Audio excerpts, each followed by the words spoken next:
정직한 청직이 염시도. 염시도는 서리로 서울 수진방에 살았다. 성품이 신실하고 청렴해서 정승 허적의 청지기가 되었는데 허정승은 염시도를 몹시 총애하며 신임했다. 어느 날 허정승이 염시도에게 말했다. 내일 새벽에 심부름 갈 곳이 있으니 꼭 일찍 와야 해. 그날 밤 염시도는 무리들과 술 마시며 노름을 하다가 잠이 너무 깊이 들어 날이 밝는 줄도 몰랐다. 불이 나게 일어나 달려서 제 용감을 지나 올빼미 고개에 이르렀는데 길가 빈터에 고목이 한 그루 서 있고 그 아래 무성한 풀 사이로 푸른 보따리가 얼핏 보였다. 가까이 가서 보니 보따리를 꽁꽁 싸매 놓았는데 들어보니 꽤 무게가 나갔다. 소매 안에 넣고 사동 허정승 집으로 달려가서 늦게 온 것을 사죄하니 허정승이 말했다. 먼저 온 아전을 벌써 보냈으니 사죄할 것 없다. 염시도는 물러나 수청방으로 가서 보따리를 열어보았다. 겹겹이 싼 보자기 안에 은화 213냥이 들어있었다. 염시도는 생각했다. 이건 큰 돈이야. 주인이 이 돈을 잃고 크게 당황하고 걱정할 텐데 내가 몰래 가져가서야 되겠는가. 게다가 아무 까닭 없이 횡재하는 건 서민네라 해도 좋은 조짐이 아니지. 내 집에 가져가선 안 되겠고 상공께 바치는 게 좋겠어. 마침내 은화를 가지고 허정승에게 가서 사정을 알리고 받아달라고 청했다. 그러자 허정승이 말했다. 네가 얻은 돈이 나와 무슨 상관이냐. 또 네가 갖지 않겠다는 걸 내가 왜 갖겠느냐. 염시도는 부끄러워하며 물러나왔다.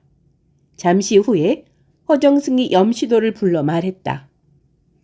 며칠 전 병소 판서 집에 있는 은화 200냥 값어치 되는 말을 광성부원군 집에서 사려고 한다는 얘기를 들었는데 혹시 그 돈이 아닐까? 네가 한번 가서 물어보렴. 병조 판서는 바로 청성부원군 김석주였다. 염시도는 허정승의 말에 따라 이튿날 김석주의 집에 가서 인사를 올렸다. 김석주가 염시도에게 무슨 일로 왔느냐 묻자 염시도가 말했다. 찾아뵙지 못한 지가 오래되어 그저 무난 인사를 드리러 왔습니다. 그러고는 염시도가 또 말했다. 귀댁에 혹시 잃으신 물건이 있습니까? 없을 텐데. 김석주는 급히 마루 아래에 있는 하인을 불러 말했다. 아무개가 말을 가져간 지 벌써 이틀이 됐는데 왜 아직 보고가 없느냐? 하인이 말했다. 아무개가 죄를 지었다면서 감히 나와 뵙지 못하고 있습니다요. 김석주는 화가 나서 말했다. 에이, 무슨 소리냐? 어서 잡아들여라. 하인이 하인 아무개를 잡아왔다. 아무개는 뜰에 꿇어앉아 절하며 말했다. 소인이 10,000번 죽어도 용서받기 어려운 죄를 지었습니다요.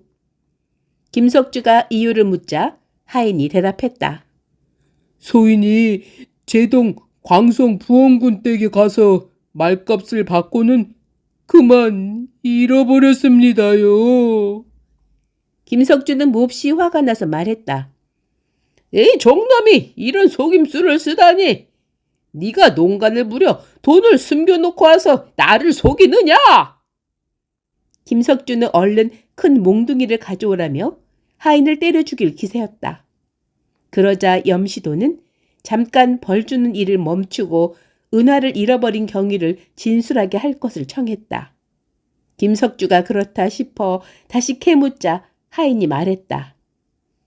처음에 말을 끌고 광성 부원군 댁에 갔더니 상공께서는 그대 가인더러 말을 타고 돌며 빨리 달려보게 하시고는 과연 훌륭한 춘마로구나 하셨습니다.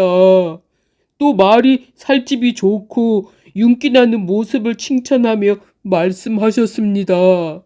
이 말을 네가 길렀느냐?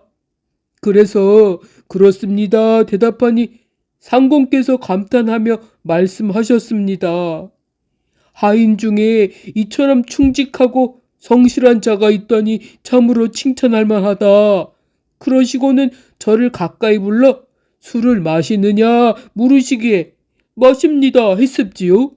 그러자 상공께서 큰 사발에다 독한 홍로주를 가져오게 해서 연거푸 석 잔을 내리시고는 은화 200냥을 말값으로 주시고 거기다 10성냥을 더 얹어주시며 이건 네가 말을 잘 기른 상이다 라고 하셨습니다요.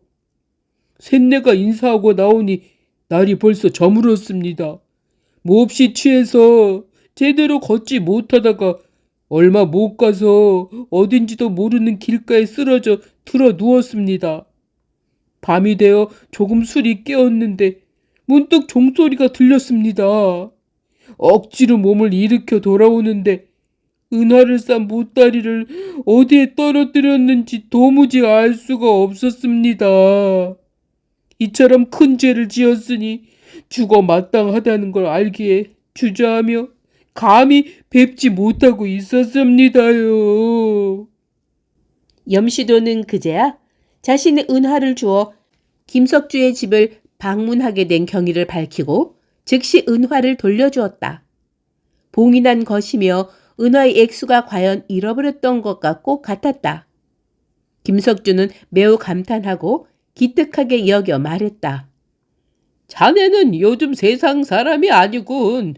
하지만 이 돈은 이미 잃어버렸던 것이니 절반은 자네에게 상으로 주겠네. 사양 말게. 염시도는 말했다.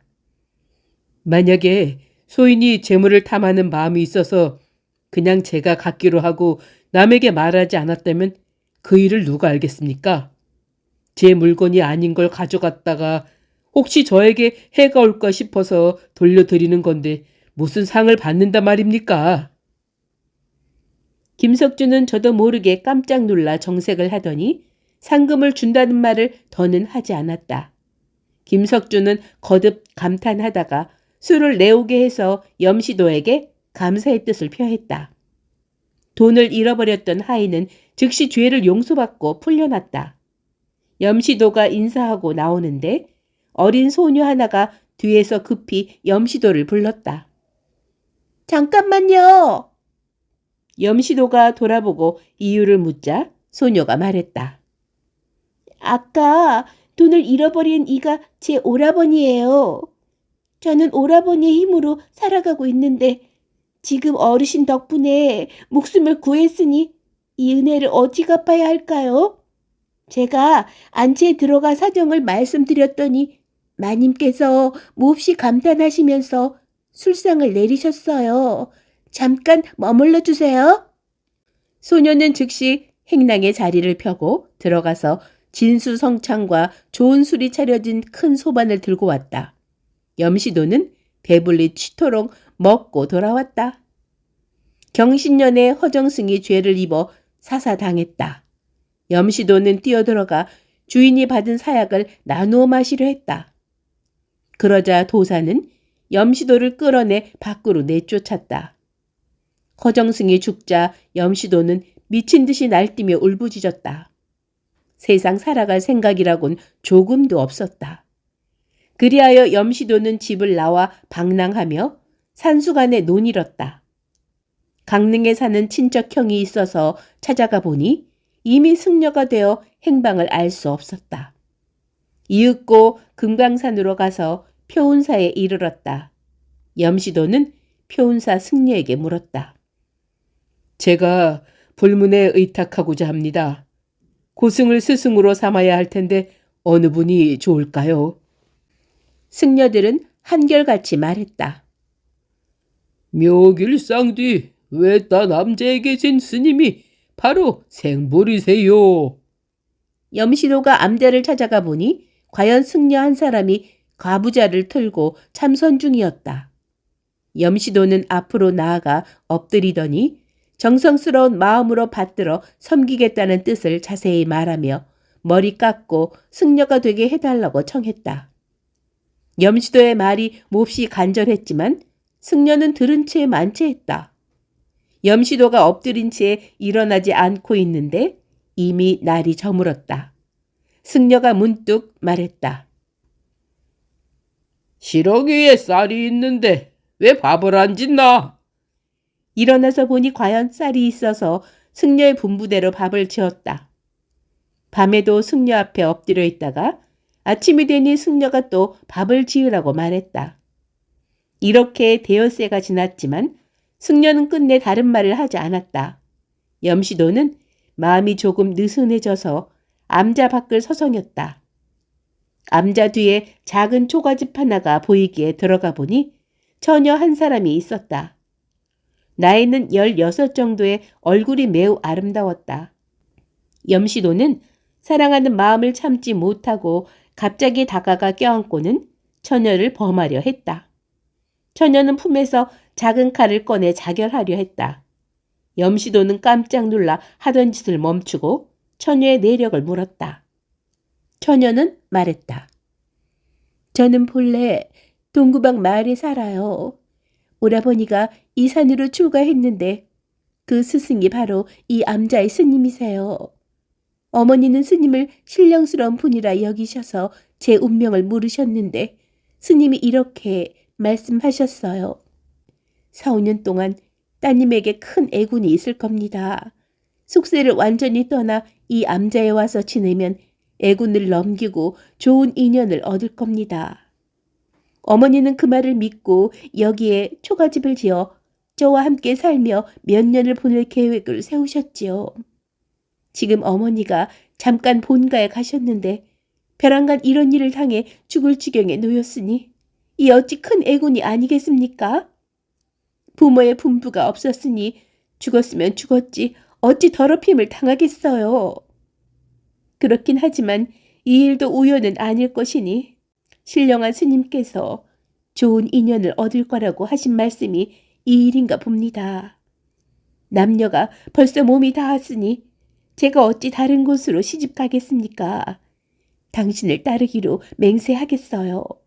다만 어머니가 돌아오시는 걸 기다려 떳떳이 혼인하는 게 좋겠어요. 염시도는 처녀의 말을 신기하게 여기고 그 말을 따랐다. 작별하고 암자로 돌아왔는데 승려는 여전히 아무 말도 하지 않았다. 그날 밤 염시도는 마음이 통 진정되지 않았다. 오직 처녀 생각으로 가득해서 불도를 배울 생각은 조금도 없었고 다음날 아침 처녀 어머니의 허락을 받는 일만 기다려질 뿐이었다. 아침에 일어나니 승려가 문득 일어서서 호되게 꾸짖었다. 뭐 이런 괴상한 놈이 이렇게 나를 괴롭히는지 몰라. 네 놈을 죽여야겠다. 승려가 육환장을 힘껏 내리치려 하자 염시도는 낭패하여 달아나서 암자 밖에 우두커니 서 있었다. 한참 뒤에 승려가 부르기에 가까이 가니 승려가 따뜻한 말로 타일렀다. 네 상을 보니 너는 출가할 사람이 아니다. 암자 뒤에 사는 처녀는 훗날 반드시 네 아내가 될 테니 너는 조금도 지체하지 말고 이 길로 곧장 떠나거라. 조금 놀랄 만한 일이 있겠지만 그 일로부터 네 복록이 시작될 거야. 그러고는 이성득전, 작교가연 8글자를 써주었다. 염시도는 눈물을 흘리며 작별하고 나왔다. 표온사에 이르러 자리에 앉은 지 얼마 안 되었는데 문득 범죄자를 체포하는 장교들이 들이닥쳤다.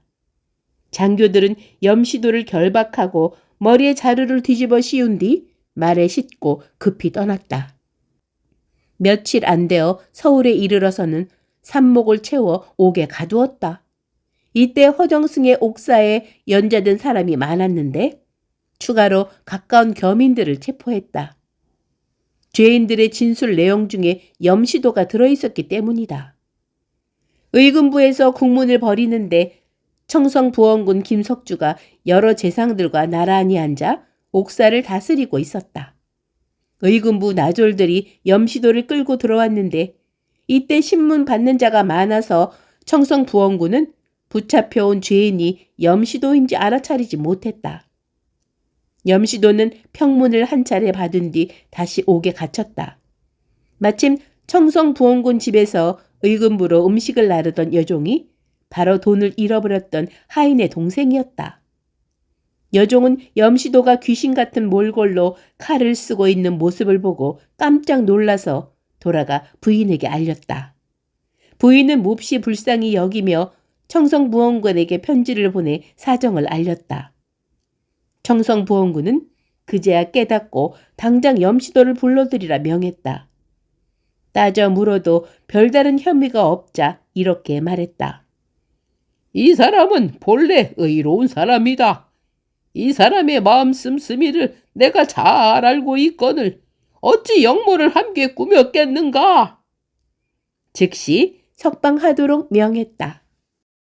염시도는 의금부 문을 나서보니 돈을 잃어버렸던 하인이 깨끗한 새 옷을 들고 와서 기다리고 있었다.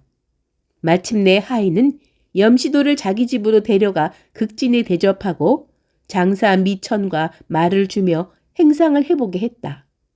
염시도는 헌옷으로 갈아입고 허정승의 생질 신후제가 상주 목사가 되었다는 소식을 듣고 인사하러 상주로 갔다. 때는 마침 7월 7일 견우와 직녀의 만남을 위해 까마귀와 까치가 오작교를 만든다는 바로 그날이었다. 상주 땅으로 들어가니 날이 이미 저물었다. 그때 갑자기 말이 저 혼자 질풍처럼 내달리더니 외진길로 접어들어 한 시골집에 들어갔다. 염시도가 뒤처져서 따라 들어가니 말은 벌써 마곡간에 묶여있고 한 여인이 뜰에서 실을 잡고 있다가 집 안으로 피해 들어가는 것이 보였다. 염시도가 말고삐를 풀려 하는데 안에서 노파가 나와 말했다. 왜 고삐를 풀려 하시오? 말이 갈 곳을 알고 온 건데. 염시도는 멍하니 그 뜻을 알아차릴 수 없어서 저라고 물었다. 전에 인사드린 적이 없는데 주인 아주머니 말씀이 무슨 뜻인지 잘 모르겠습니다. 말이 갈 곳을 알고 왔다는 게 무슨 말씀입니까? 노파가 염시도를 자리에 앉히고 말했다. 내가 말해주지요. 그때 문득 방에서 오열하는 소리가 들렸다. 그러자 노파가 말했다. 왜 우니? 너무 기뻐서 그러는 거냐? 염시도가 더욱 의심스러워 무슨 이유인지 급히 묻자 노파가 말했다. 혹시 아무해 금강산 작은 암자 뒤에서 한 처녀를 만나지 않았어? 예, 만났지요. 그 아이가 내 딸이라오. 지금 울고 있는 애가 바로 그 아이고. 암자의 스님이 누군지 아시오? 그분은 바로 그대의 강릉 친척 형이라오.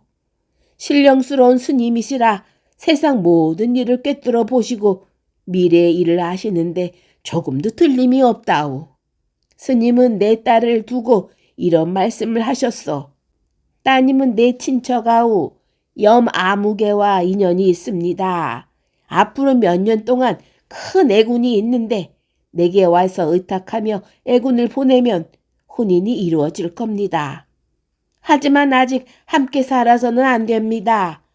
함께 살 곳은 영남 상주 땅이고 만날 날은 아무해 아무달 아무날입니다. 나는 그래서 딸을 데리고 스님에게 가서 애군을 보내려 했다오. 그랬더니 과연 그대가 왔소. 그때 마침 내가 나가 있어서 만나지는 못했지만 그 뒤로 스님은 암자를 버리고 떠나셨는데 어디로 가셨는지 알 수는 없어. 내 아들이 이곳에 절로 오게 돼서 나도 따라왔는데 스님이 말씀하신 날이 바로 오늘이기에 나는 그대가 반드시 올 줄 알고 있었다오. 노파는 딸을 불러 나오라고 했다. 한참 뒤에 딸이 나오는데 과연 금강산에서 만난 그 처녀였다. 얼굴이 더 통통하고 아름다워져 있었다. 염신호는 저도 모르게 비감해졌다. 여인은 슬픔과 기쁨이 동시에 밀려와 눈물만 흘리고 있었다. 이윽고 저녁밤을 내오는데 진수성찬이 가득했다. 모두 미리 준비해둔 음식이었다. 이날 밤에 마침내 혼이 나니 승려가 말했던 8글자 예언이 모두 들어맞았다. 염시도는 며칠 더 머물다 상주 목사를 찾아가서 자신이 겪은 일의 전말을 이야기했다. 상주 목사는 매우 신기해하며 많은 선물을 주었다. 이때 염시도의 전처는 죽은 지 오래였고 집은 친척에게 맡겨 관리하고 있었다. 염시도는 마침내 여인과 어머니를 데리고 서울로 돌아가 옛집에서 다시 살았다. 염시도의 명성은 벼슬아치들 사이에 퍼졌고 청성부원군이 각별히 돌봐주어 집이 잠옷 부유해졌다. 그리하여 사람들은 모두 염시도를 염의사라고 불렀다. 염시도는 아내와 함께 복을 누리며 장수하다가 80여세에 죽었다. 지금 그 자손들은 여전히 안국동에 산다.